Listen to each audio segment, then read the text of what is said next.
Walay mapriso sa utang pero ngano ikaw pa ang giutangan, ikaw pa ang gasuhan. Tara, istoryahan nato. Kaysa tinuod lang daghan na kaayo nakaagi-ani nga sitwasyon. Abi nato kung kita ang nagpautang, automatic kita ang nasa sakto. Pero sa legal nga pananaw, dili tanan utang mahimong basyan para iparesto mo sa katao. Kay matod pa sa 1987 na Philippine Constitution Article 3, Section 20. Klaro kayo nga nakabutang nga walay taong napriso sa utang. Pasabot ani, bisan dako pa ang utang sa usa ka tawo dili siya diretso mapriso tungod ana. Ang utang sakop sa Civil Code of the Philippines ingon sa Article 1159 ang obligasyon nga gikan sa kontrata kinahanglan tumanon in good faith.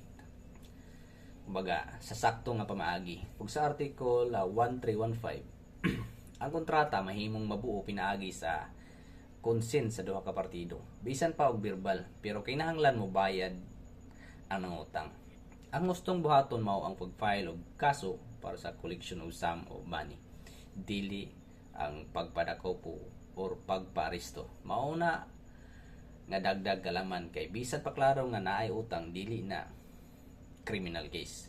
Pero karon mao na ang twist nga anuman nga ikaw pagani ang giutangan, ikaw pa ang gikasuhan. Tungod ni sa sayop nga pamaagi sa paningil. Kung ang pagpautang magsigi og paningil nga naay panghadlok, pagpakaulaw, o pagpadaot sa reputasyon sa nangutang, pwede siya masangin og kaso. Pananglitan kung imo siyang gihulga, pwede ka ma-charge of grave threats ubos sa Article 2 ito Revised Penal Code of the Philippines.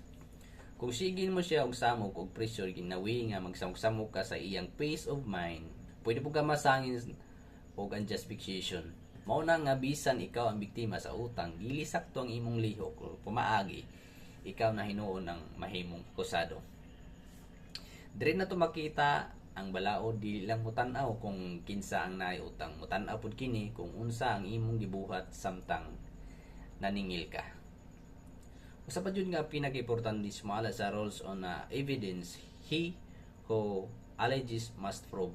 Buot pasabot kung wala kay kasulatan o wala kay ebidensya, lisod kaayo ni ipamatuod ang imong claim.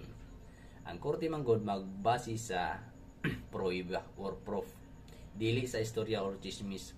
Mao nga ang imong kaayo mahimong walay bili kung walay dokumento nga magpamatuod niini. Ang utang dili makapriso sa tao, pero ang sayop nga paningil makapriso nimo. Kung mapautang ka, siguraduha nga protektado ka. Naay kasulatan, naay ebidensya, ug kung maningil ka, buhatag kini sa husto nga legal nga pamaagi. Kaysa katapusan, dili igo nga ikaw ang sakto, kinahanglan sakto pod ang imong pamaagi.